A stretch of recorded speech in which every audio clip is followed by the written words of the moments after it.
Seja bem-vindo ao Think Tank desta semana. O Think Tank, como sabe, é um programa aqui do canal Acordo do Dinheiro, onde nós fazemos a análise semanal daquilo que aconteceu do ponto de vista político e do ponto de vista económico. Antes de mais, quero pedir desculpa porque na semana passada não tivemos programa e esta semana o programa vai para o ar um dia mais tarde, inteiramente de responsabilidade nossa. Ora, antes de irmos ao menu do programa de hoje, quero só lembrar que este canal tem uma parceria com a Prozis e que este programa ainda tem ajuda à produção do grupo Sendis Alidata, que faz software de gestão de empresas. Agora sim, vamos ao menu.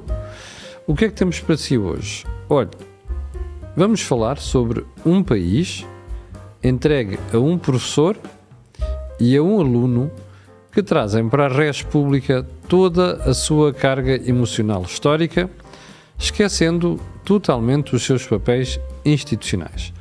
Ora, ao contrário do que é habitual, eu vou começar hoje pelo Jorge Marrão, que está muito longe de Lisboa e, portanto, que nós temos no programa à distância. Jorge, porquê é que escolhemos este tema para hoje? Temos assistido a um convívio que, por vezes, dá a ideia de um certo coloquialismo excessivo para as funções que exercem.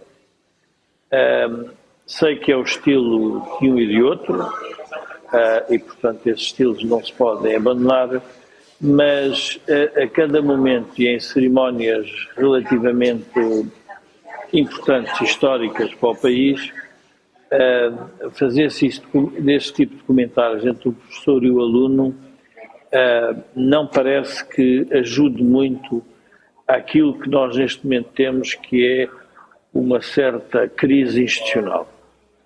E essa crise institucional é revelada de várias formas. É revelada da forma que aconteceu, por exemplo, na África do Sul, é revelada na forma como o Presidente da República anunciou a interpretação que tinha do que se estava a passar com o Ministro das Infraestruturas, é revelada também na forma como o António Costa se dirige aos manifestantes, quer com ou sem razão, e, portanto, esta ideia de que o país está dependente de duas pessoas que parece que se estão a ensinar mutuamente, em que o professor tem a predominância, o paternalismo intelectual, e o outro é o aluno que quer ser rebelde e quer, de alguma forma, ultrapassar aquilo que está a ser, que o está a condicionar, que é o exercício do cargo político de Primeiro-Ministro. Tudo isto me parece muito pouco saudável e diria que dá uma imagem de Portugal muito, diria quase, utilização muito académica. Jorge, mas tu, Jorge, há bocadinho quando davas o exemplo da África do Sul, estás-te a referir àquele diálogo do Presidente com o Primeiro-Ministro, quando ele dizia, eu fui professor dele e ele era muito inteligente, mas estudava pouco, é isso? Exatamente, ou seja, na vida, nós todos na vida fomos alunos e também alguns deles foram professores. E somos todos professores uns dos outros, porque aprendemos com a vida e não aquilo que se passa apenas nos bancos da universidade. E esta ideia de Portugal, de que a universidade é mais relevante que a sociedade, não é que nós não devamos, como sociedade, dar a predominância, uma relevância à universidade, mas temos de ter cuidado com esse tipo de uso, porque a questão das hierarquias sociais é um tema dos homens, e portanto as hierarquias fizeram-se com base em ordens militares, fizeram-se com base em ordens filosóficas, fizeram-se com base em ordens religiosas, e agora parece que estamos numa nova ordem académica, e é um pouco isso que eu quero contestar, ou seja, esta ideia. E isto tem muito a ver, já o professor, o doutor António Oliveira Salazar fazia questão num país de analfabetos, num país pouco letrado, de sempre relembrar a sua história universitária. E passou-se isso, por exemplo, também no mandato do professor Cavaco Silva, e o professor Cavaco Silva é muito melhor político, não por ter sido um professor universitário ou ter sido excelente professor universitário, é porque realmente é um grande político e um grande homem na história de Portugal, mas a universidade deu-lhe conhecimento, mas o que provavelmente nos trouxe mais foi a sua capacidade de análise e decidir. E, portanto, é neste tipo de diálogo que eu não quero alinhar, porque acho que não é bom para as instituições. As instituições têm que ser respeitadas, cada um exerce com o seu currículo académico ou não. Eu costumo sempre dizer que se nós andássemos um bocadinho para trás, qual era o currículo de Jesus Cristo? Não tinha nenhum currículo académico, não tinha passado tudo na universidade. Qual era o currículo de Platão? Qual era o currículo de Sócrates, o filósofo? Qual era o currículo de Spinoza? Quer dizer, nós temos que, eu diria, temos que dar algum bom senso, algum equilíbrio a esta dicotomia entre professor, aluno e instituições, para não cairmos num certo ridículo, que é, no fundo, como podemos estar a cair. Mas tu acrescentaste o pormenor do que aconteceu no dia 10 de junho em Vila Real, no Peso da Régua. Porquê? Eu acrescentei por uma razão simples. O Primeiro-Ministro não tem que responder, ainda que possa ter sido ofendido no seu mais íntimo, não tem que responder nem ter aquele tipo de atitude. Porque aquilo é regressar. Ou seja, numa sociedade há elites e há um povo. Sempre será assim. Sempre foi assim. As doutrinas em que querem dizer que somos todos iguais é verdade, perante a lei dos homens e perante a lei de Deus, somos todos iguais, mas quando ocupamos lugares institucionais não somos iguais. E é esse respeito por essa diferença que cada um tem que fazer. E aí cabe ao Primeiro-Ministro deveria ter feito, se quisermos andar um bocadinho para trás, mas podemos analisar, tenho uma opinião sobre porque é que eu acho que ele fez aquilo, mas eu, quando introduzi este tema, tinha mais a ver com esta questão institucional. O Primeiro-Ministro está sempre acima de qualquer manifestante, qualquer que seja a razão do manifestante, porque temos que respeitar como Primeiro-Ministro dos portugueses, porque foi eleito para isso. E, portanto, também nos deve esse respeito de não ir atrás desse tipo de se quisermos, de provocação de rua, não é? Provocação popular. Sim. E, portanto, é nesta ambiguidade que eu não gosto de estar a conviver. Sim. Joaquim, nós estamos entregues a um professor e um aluno que trazem para o Res Pública a sua carga emocional? O Camilo, não podem deixar de trazer, porque nós somos todos iguais, mas temos funções diferentes na sociedade. E, portanto, quem foi aluno, quem foi professor também não se esquece que foi professor, e também não se esquece das avaliações que fez aos alunos que teve. Mas eu percebo esta distinção, que é conjuntural, no sentido em que nasce de um confronto recente, mas eu gostaria de enquadrar isto numa perspectiva mais ampla. Então? Ou seja, a perspectiva de o poder absoluto corrompe absolutamente. Isto é, de onde é que vem o equilíbrio da democracia? Vem do pluralismo, isto é, da aceitação de que há várias formas para gerir uma sociedade e a organização dos diversos partidos tem em vista configurar essas várias formas de gerir a sociedade. E por isso é que não há democracia socialista ou democracia liberal, há democracia pluralista. Isto é, todas as perspectivas de orientação da sociedade são possíveis numa sociedade democrática. Depois, são diferenciadas em função das votações que recebem nas eleições.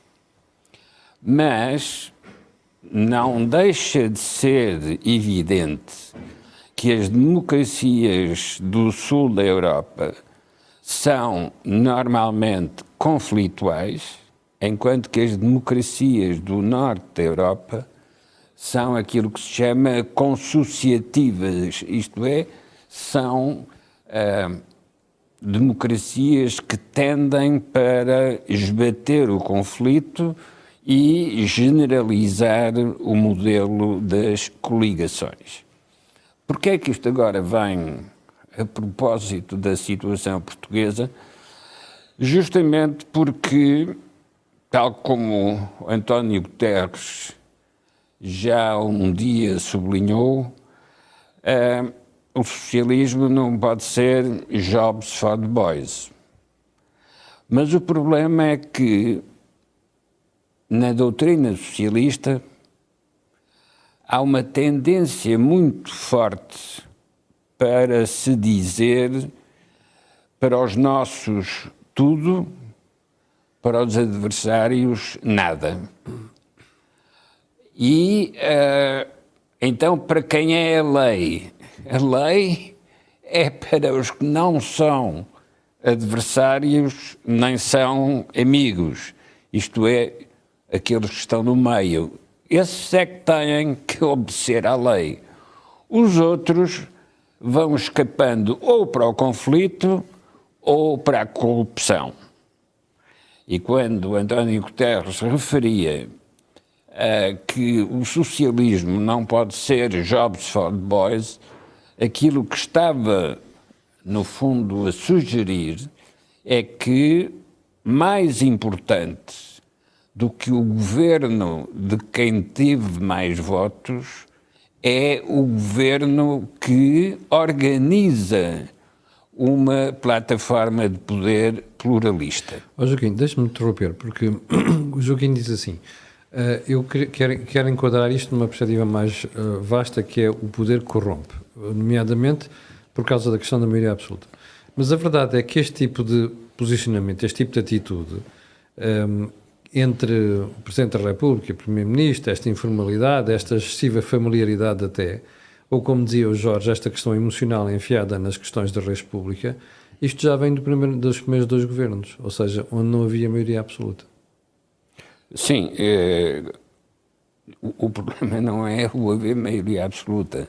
O problema é haver maioria de um só partido ou haver maioria de coligações. Mas nas coligações, a coligação anterior, este registro já era habitual entre o Presidente da República e o Primeiro-Ministro. Sim, porque na relação do Presidente com o Governo, se o Governo for de coligação, o Presidente vai procurar, quando precisa de influenciar o Governo, vai procurar apoiar ou num lado ou no outro da coligação. Pelo contrário, quando é governo de um só partido,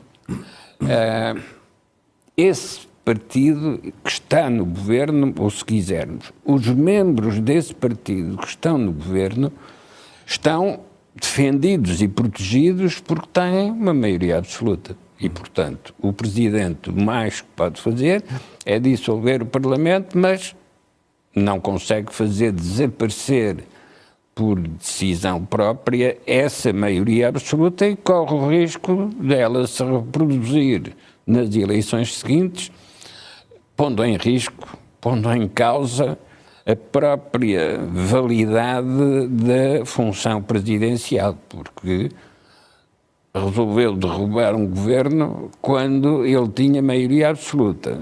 Faz eleições, vem a mesma maioria absoluta, é o Presidente que tem que abandonar. Mas assim não lhe preocupa, por exemplo, aquele diálogo entre o Primeiro-Ministro e o Presidente da República, como dizia o Jorge na África do Sul, quer dizer assim, eu já fui professor dele, ele era um cábula, só faltou dizer que era um cábula. Não estava nada, era brilhante, mas não estava nada. Este tipo de diálogo é o diálogo recomendável na praça pública. Isso é um diálogo entre pessoas, não é um diálogo entre políticos. Pois, mas por isso é que eu pergunto. Eu compreenderia aquilo numa conversa privada entre o Primeiro-Ministro e o Presidente, não num discurso público. Ora bom, não é um diálogo político no sentido em que não se debatem ideias políticas, apenas se faz comparação de personalidades. Procurando uma revelar o seu ascendente porque foi professor, ficando o outro na posição inferior por ter sido aluno. Espécie de temor reverencial. Sim, mas atenção, isso não substitui a questão de fundo que é: deve o governo em democracia ser pluralista tal como a democracia é, ou pelo contrário deve ser um governo monolítico de um só partido e, se tiver maioria absoluta, com a propriedade de ser um poder absoluto.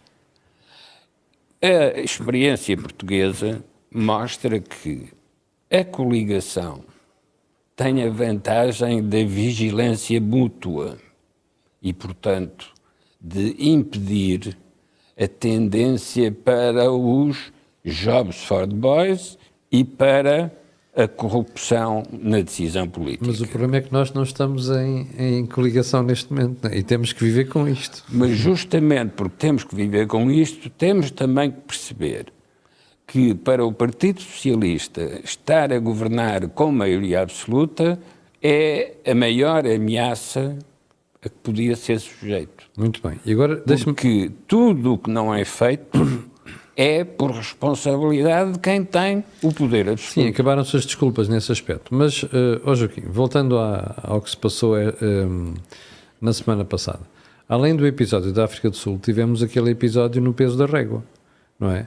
Com manifestações e cartazes, enfim, quando muito pouco de mau gosto, que o Primeiro-Ministro acabou por causar de racistas, e também a própria altercação entre António Costa e o autor dos cartazes. O Joaquim concorda com o Jorge quando ele diz que o Primeiro-Ministro não deve entrar neste tipo de diálogo? Claro que não deve, ainda por cima, porque só utilizou esse argumento por falta de outros argumentos. Porque o que ele quis esconder foi porque é que recusou a demissão do ministro Galamba. Sim. Depois de saber que o Presidente defendia o afastamento desse ministro. Ou seja, o Joaquim está a dizer é que António Costa utilizou o argumento do racismo e aquela altercação para mudar as atenções, virar o bico ao prego. Ou seja, até ali estavam concentradas em João Galamba e nas trapalhadas da TAP, e ele queria dar a volta ao problema, centrando na questão do racismo, fazendo do racismo uma história. Sobretudo porque por trás do nome Galamba está uma outra coisa que são os negócios da TAP. E é isso que a Comissão de Inquérito Parlamentar tem por missão clarificar. Tudo o que interrompe esse processo ou distrai as atenções em relação a esse processo serve para esconder a questão dos negócios da TAP. E essa questão é a que gera e justifica todos esses incidentes que se têm acumulado nas últimas semanas. Ora, isto seria diferente se um governo fosse composto por mais do que um partido. Essa é a vantagem das democracias no norte da Europa. Estão habituadas a fazer acordos de coligação. Estes acordos de coligação são acordos de vigilância mútua. Joaquim, mas não acha que nós temos que viver com aquilo que temos? Eu vou dar um exemplo. Aqui há uns tempos um amigo meu disse que vinha num avião que estava cheio de italianos e de suecos. Às tantas, o filho de um dos casais italianos andava ali a correr de um lado para o outro e os pais diziam: está cegado, está quieto, e eles não estavam quietos. Às tantas, o italiano levanta-se, dá 2 pares de sopapos no miúdo e o miúdo senta-se. E os casais suecos que ali estavam ficaram todos escandalizados e a dizer que não se tratava uma criança assim. Ou seja, como estamos aqui a ver, são dois duas maneiras de estar na vida completamente diferentes. Nós São somos duas muito mais culturas emotivos, diferentes. duas culturas diferentes. Ora bem, o Joaquim não está a pedir demais, que é nós sermos mais frios e racionais, como são os escandinavos, versus este temperamento que nos leva a arranjar quesílias em tudo quanto é sítio, que é um temperamento latino. Não, o que eu estou a pedir é que sejamos responsáveis perante os nossos defeitos. E sabendo que na cultura portuguesa está a base, está na sua base as relações de amizade e as relações de dependência de favores, em que cada um oferece aos outros aquilo que depois espera que os outros lhe ofereçam a si, este tipo de entendimento tácito, quando entra na política, gera entendimentos partidários que não são assumidos como tal. E, portanto, mantém-se a convenção da conflitualidade, quando, de facto, por baixo dessa conflitualidade está um entendimento que não se quer reconhecer publicamente. É isso o que nós encontramos nessa história do processo dos Tutti Frutti, que fizeram coligações informais, mas escondidas por uma aparência de confronto entre partidos. Sim, já vou voltar assim, deixa-me ir ali ao Jorge novamente. Jorge, em relação ao que se passou em Peso da Régua, qual é que foi a análise que tu fizeste da situação? Foi um conflito provocado pelo Primeiro-Ministro? Foi um conflito empolado pelo Primeiro-Ministro para fazer esquecer o conflito com os professores e também as atrapalhadas da TAP? Camilo, eu vou tentar o que se passou nesse momento numa visão um bocadinho mais estruturada e mais longa. E isto é importante para nós percebermos, se quisermos, este desespero, esta excitação, este nervosismo do próprio Primeiro-Ministro. O professor Marcelo e o Dr. António Costa quiseram criar dentro do regime constitucional português uma ideia de uma certa convivência sem crispação entre estes dois poderes. Os fundadores da democracia portuguesa fizeram-nos propositadamente, se quisermos, conflituais numa lógica de escrutínio recíproco. E se nós repararmos em todos os mandatos, todos os outros presidentes, sempre houve uma tensão saudável entre o Primeiro-Ministro e o Presidente da República, umas vezes mais exacerbada, outras vezes menos exacerbada, mas existia isso. António Costa e Marcelo Rebelo de Sousa, por estratégias eleitorais dos seus próprios eleitorados e da sua forma como chegaram à sociedade portuguesa, decidiram ensinar-lhes que era possível fazer este convívio, até que ele se veio a revelar impossível. E hoje estamos numa situação única, que é o que eu diria um impasse histórico na democracia portuguesa. E por isso eu percebo a expressão do Joaquim da democracia conflitual versus democracia cooperativa. Qual é o impasse histórico que nós estamos?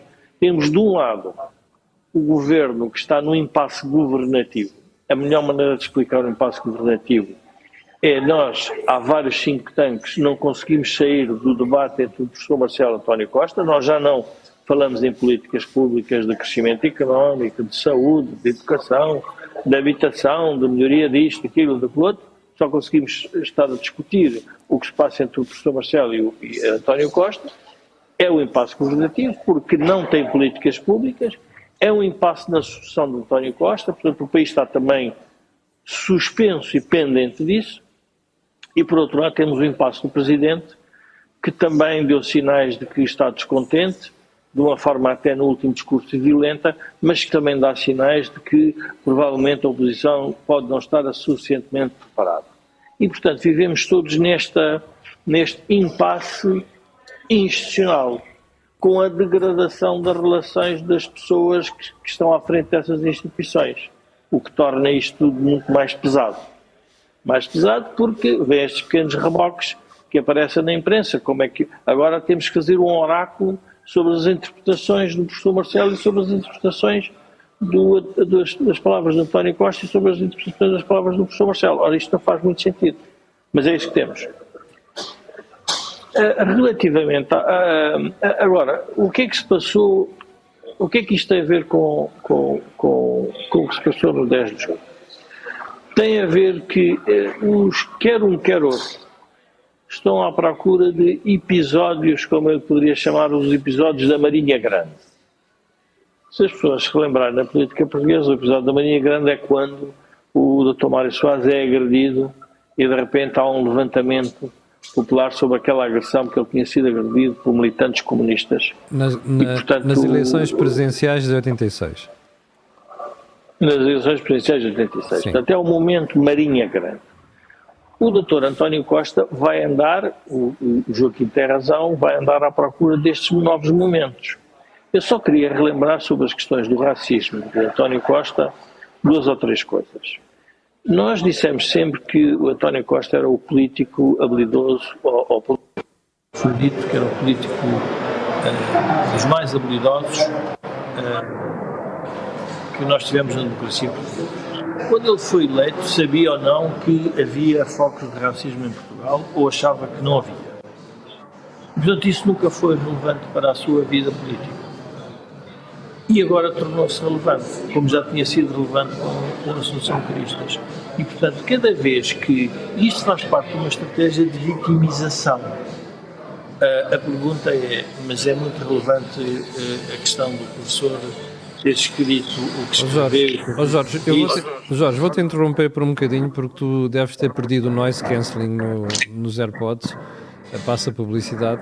É só um momento, então. Ou então é a bateria, não sei, porque está a entrar muito som de ambiente neste momento e está a prejudicar aqui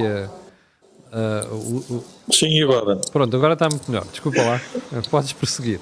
Estamos a falar de um momento com a Assunção Cristas, em que António Costa também fez o mesmo número do racismo. Pronto.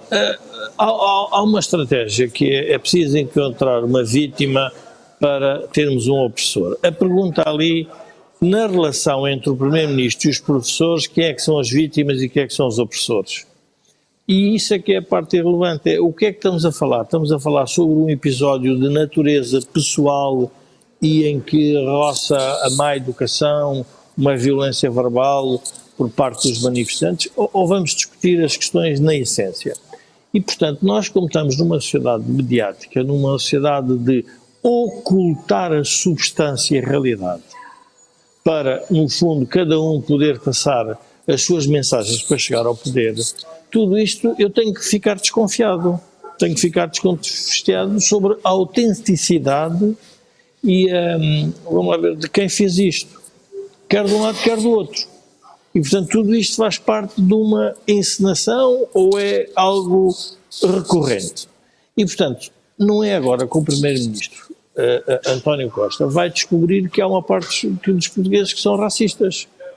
Eu recordo-me que na campanha, isto é interessante nós lembrarmos isto, eu recordo-me na primeira campanha de António Costa, se dizia que os cartazes tinham sido retocados por causa da sua cor de pele. Estava mais clarinho. Porque estava mais clarinho, que não se tinha a certeza. O povo português não se lembrou nada disso quando votou, votou massivamente, portanto é um bocado irrelevante. Portanto, agora é que os socialistas descobriram que alguns portugueses são racistas. Epá, por favor, agora vão transformar isso num problema da democracia e do governo. Epá, por favor, não nos atirem areia para os olhos. Portanto, é esta parte que eu não vou atrás deste tipo de documentários. Sim, acresce que António Costa, nas várias declarações públicas que já fez sobre o racismo, disse que ele próprio nunca tinha sido vítima de racismo e que não tinha sido a cor da pele dele que o tinha impedido de crescer na sociedade. Portanto, Camilo, Vamos terminar com esta conversa do racismo, porque é exatamente isso que o governo quer fazer de António Costa. É desviar as atenções sobre o que é mais profundo na sociedade portuguesa. Ora bem. E o que é profundo sobre o sistema educativo é que deveria ter sido o debate. Mas se nós virmos a corte de bajuladores e a corte de análise, porquê é que hoje a análise política se está a tornar muito mais difícil? Ela está-se a tornar muito complexa, muito difícil, porque nós não conseguimos ter acesso aos dados todos e depois somos inundados por um conjunto de pessoas a dar opiniões e comentários, provavelmente dirão também o mesmo de nós, que vamos todos atrás da carneirada, como dizia um filósofo, é assim, eu preocupo-me sempre quando estou ao lado da multidão, porque a história indica que muitas vezes a multidão não tem razão. E a multidão hoje é uma multidão de opinião, é uma opinião pública que é feita de um modo em que de repente o que nós temos de discutir é o racismo em Portugal. Eu disse, por favor, nós temos de discutir coisas muito mais sérias. Não é esse o tema. Depois, obviamente, isto tudo faz parte da campanha. Aparece agora um secretário-geral do PS, a vir falar sobre a questão da direita democrata e da extrema-direita. Tudo isto faz parte. Depois aparecem os senadores do PS a falar sobre que há problemas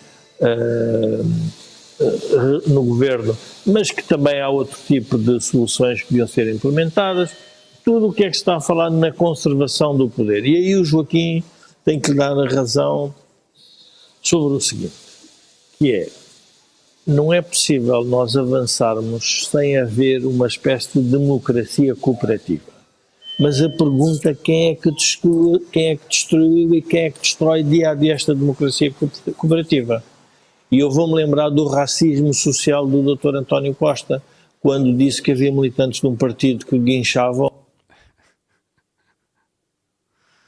Bem, perdemos. O que eu estava a dizer. Estás-me a ouvir agora? Temos já os de regresso, sim.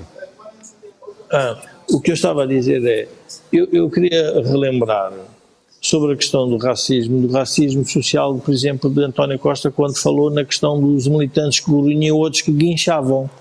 Grunhe, quem é que grunha? E quem é que guincha? E, portanto, essa comparação animalesca faz sentido quando é da parte do primeiro-ministro, já não faz sentido quando é da parte do manifestante. Nós andamos aqui um pouco a brincar às palavras. E, portanto, não, então temos que ir mais fundo. Mas para ir mais fundo, temos que discutir a democracia cooperativa. Quem é que a destruiu? Uma parte dela vem do tempo de quem se mete com o PS leva, vem do tempo do animal feroz, vem do tempo destas declarações de António Costa e depois de um certo convívio complacente do próprio Presidente da República. Eu, nesta matéria, tenho que atribuir uma responsabilidade maior ao Presidente da República. Eu acho que ele, neste caso, até teve uma atitude muito saudável, porque diz, não me ofende quem quer, ofende quem eu deixo. Portanto, eu sou quem diz, não ligues, isso não é um assunto que interessa à sociedade portuguesa, não é esse o tema. E, portanto, mas o Presidente da República tem a obrigação de criar um ambiente saudável dentro da democracia. Jorge, não pode ser ele um certo perturbador. Sim, a intervenção do Presidente teve a ver com um objetivo, que era destruir a estratégia de António Costa, que era demonizar os professores, pôr o país contra os professores, e o Presidente esteve muito bem ao dizer, não, espera aí, isso eram 20 ou 30, não é? Estavam lá 200, e portanto isto não quer dizer que os professores não tenham razão. Mas então parece que a nossa análise foi encomendada pelo professor Marcelo, e não foi. Nós todos percebemos a estratégia de António Costa. O que eu acho fascinante é ver depois uma corte de gente só a discutir o que se passou ali e ninguém discutiu na essência, mas o que é que as pessoas andam a dizer? É verdade.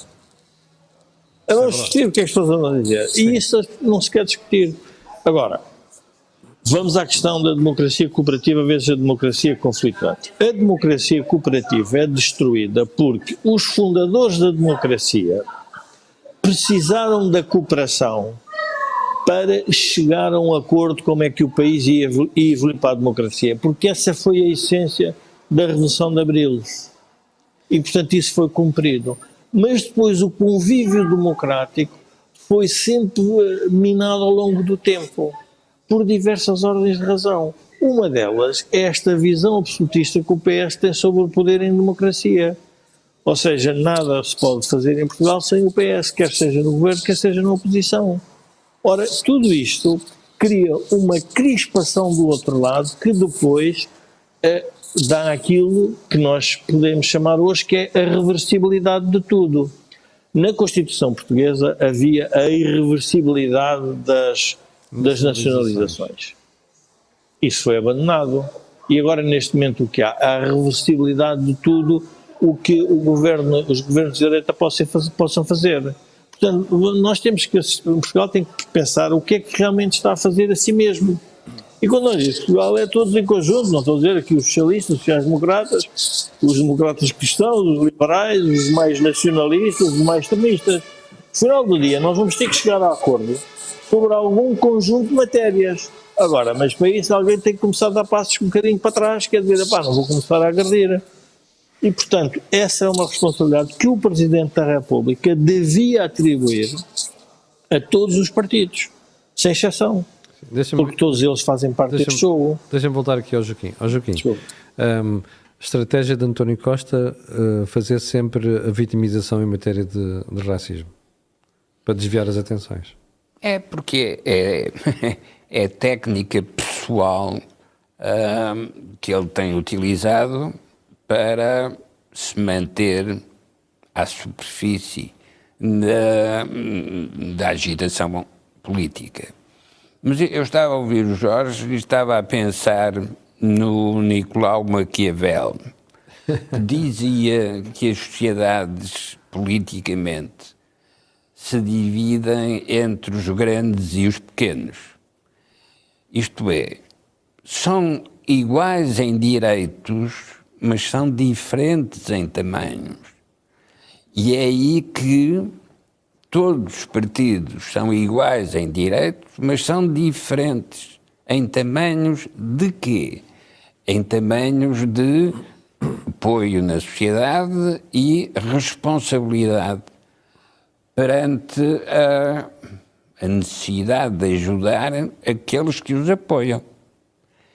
É nesta relação de ajudar aqueles que os apoiam que se estrutura o clientelismo. Isto é, entidades que são iguais em direitos às outras entidades, mas são diferentes em tamanho.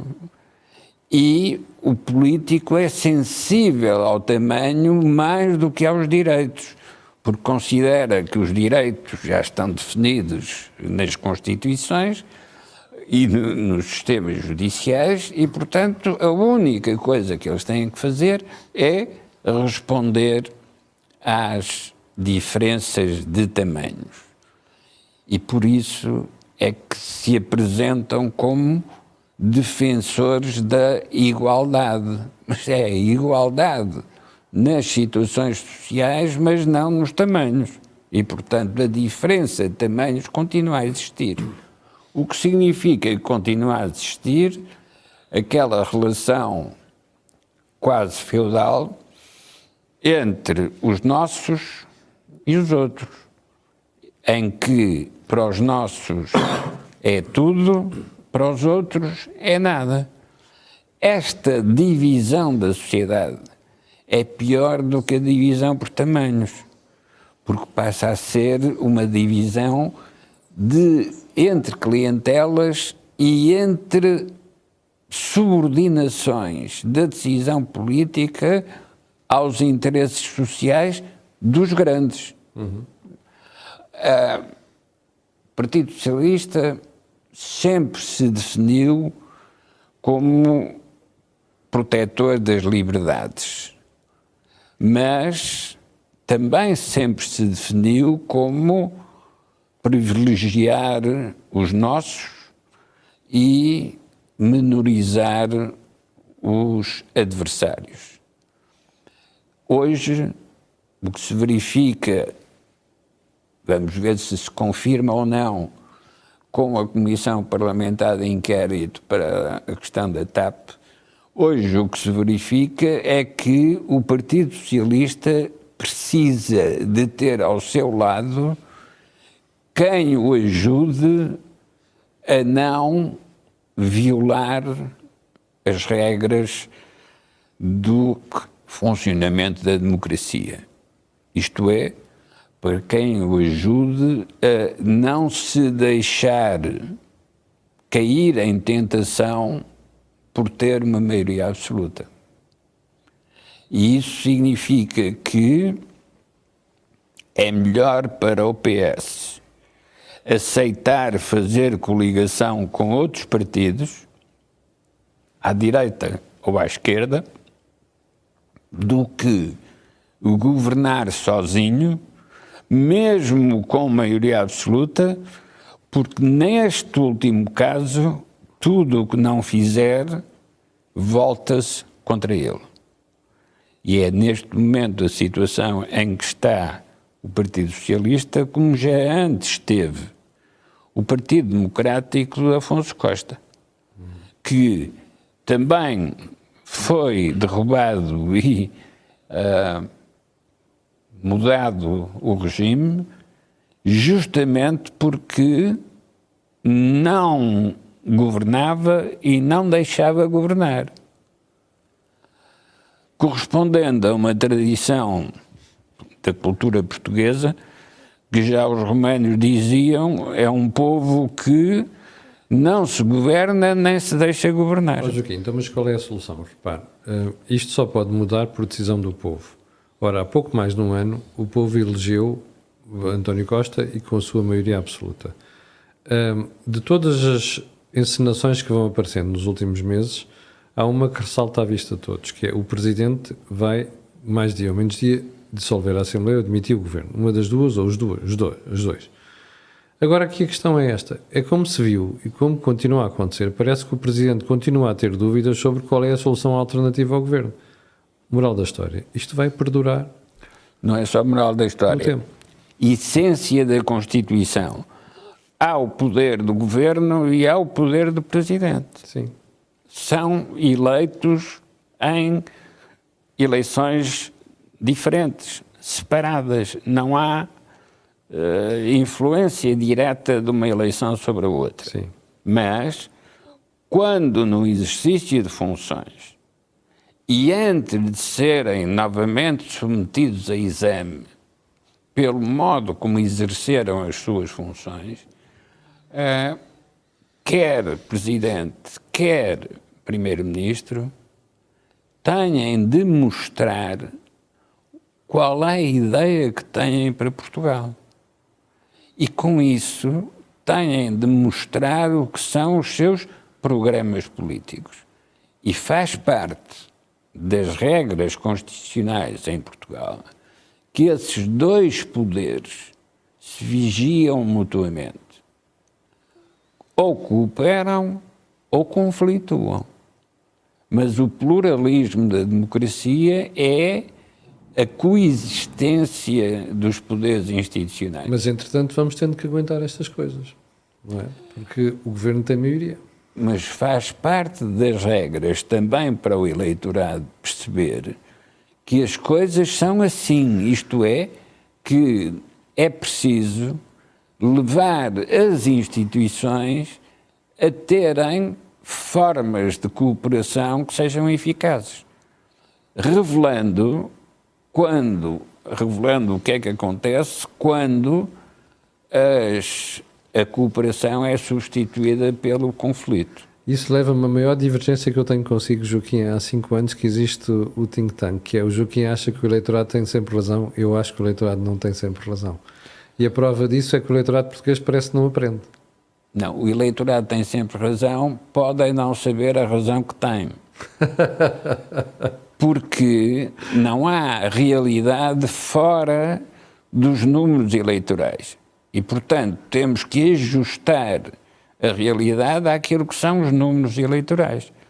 A verdade é que, no dia das eleições, e quando se comentam as eleições, já todos notaram que todos os partidos ganham. Ora, isso não é possível. Há uns que ganham e outros que perdem. Mas os que perdem escondem a derrota mostrando uma parte do que ganharam.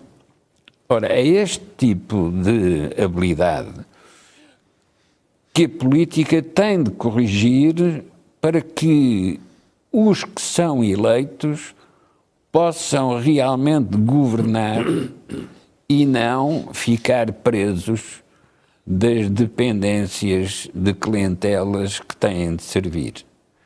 Ora, um dirigente político que aceita servir clientela não é dirigente político, é um criado ao serviço dos senhores.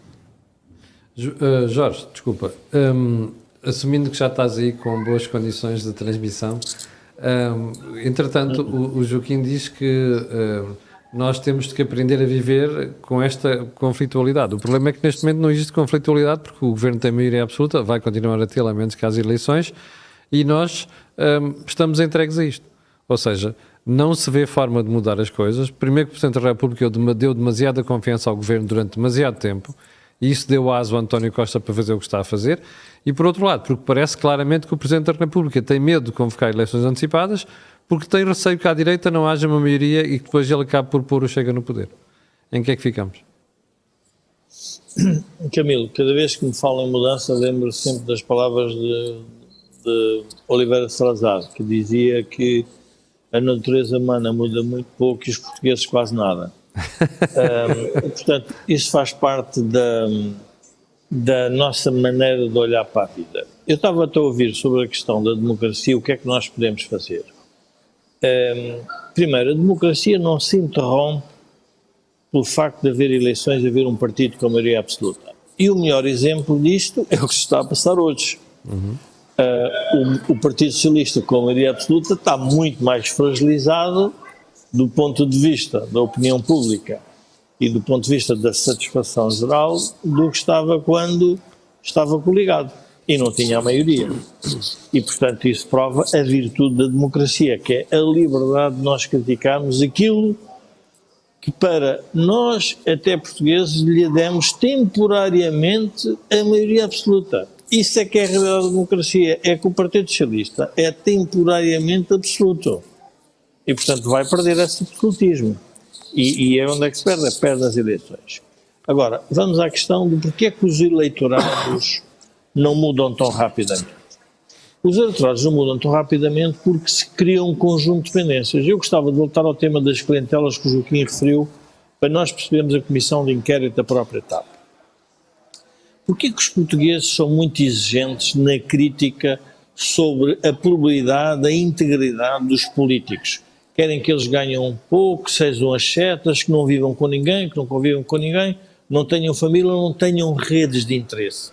Porque os portugueses são portugueses e conhecem-se uns aos outros. Somos um povo que vive de reciprocidade de favores.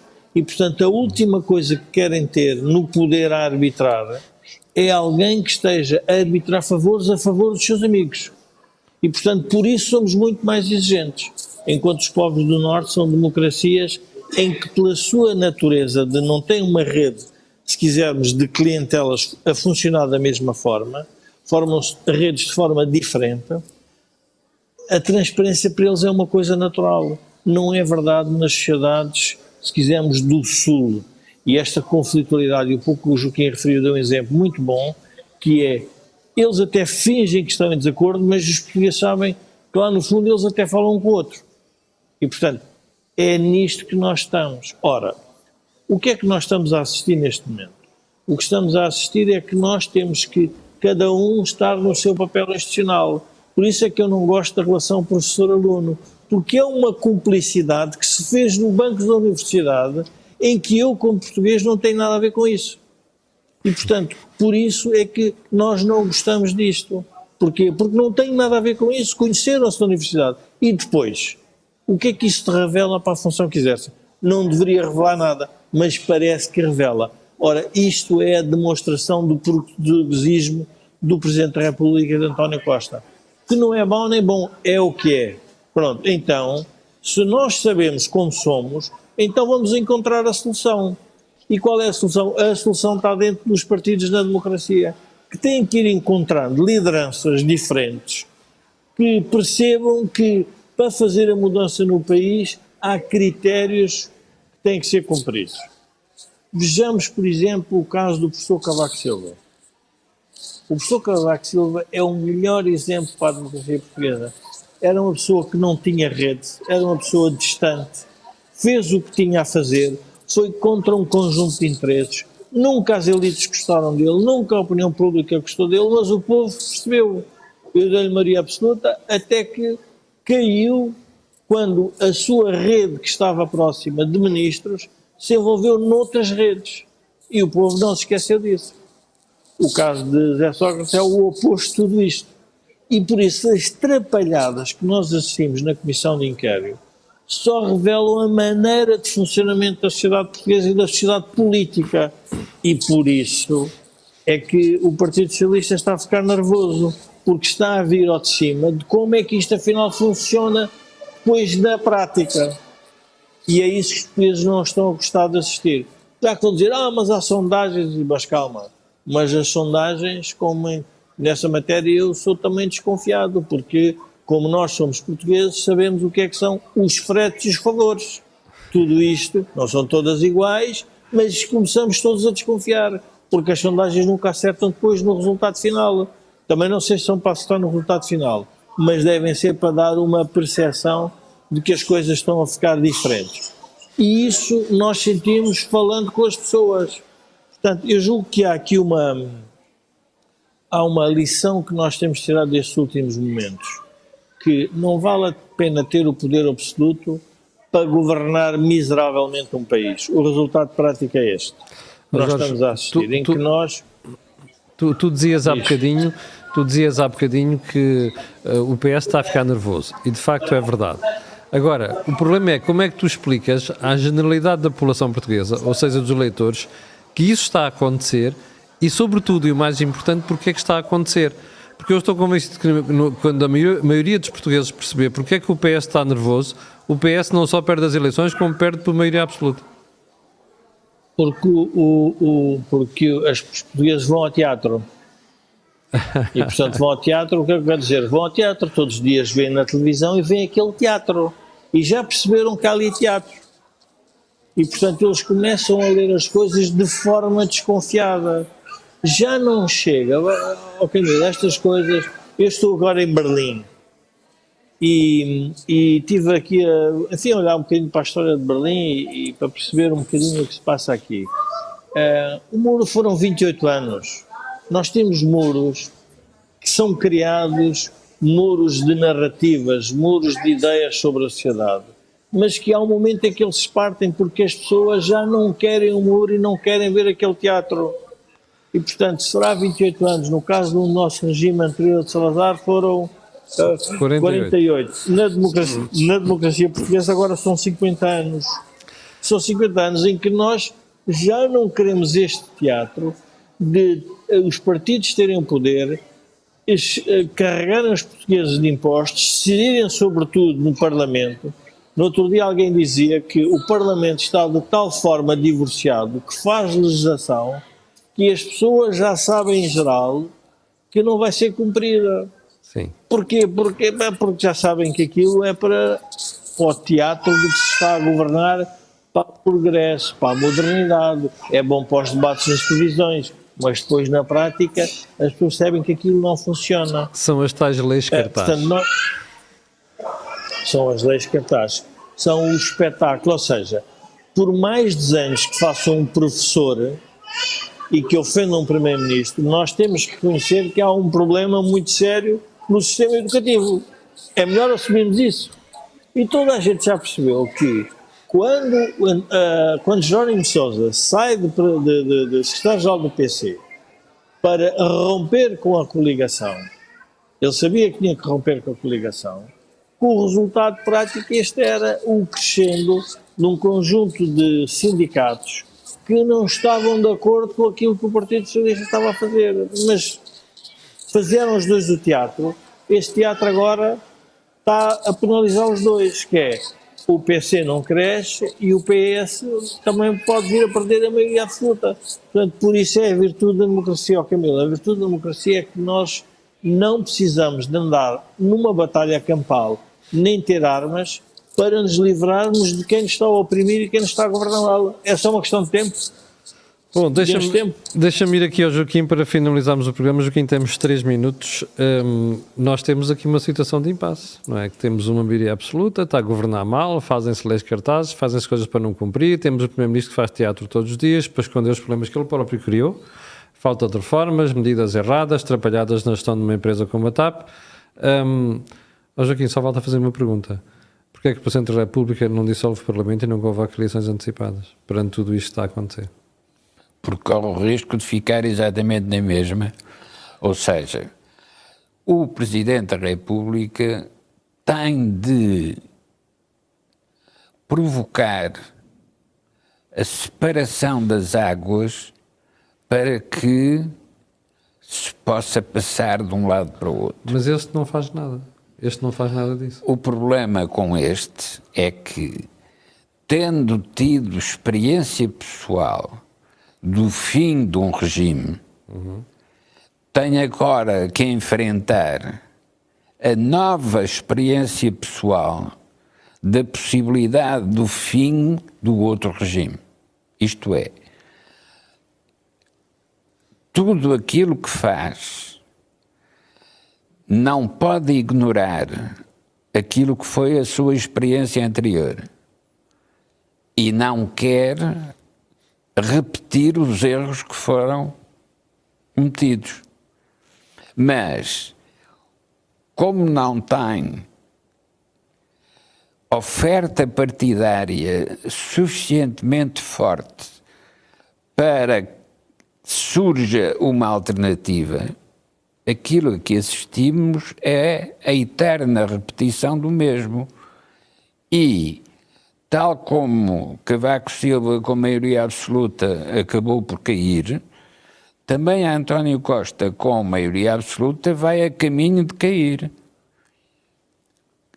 O que é que daqui decorre?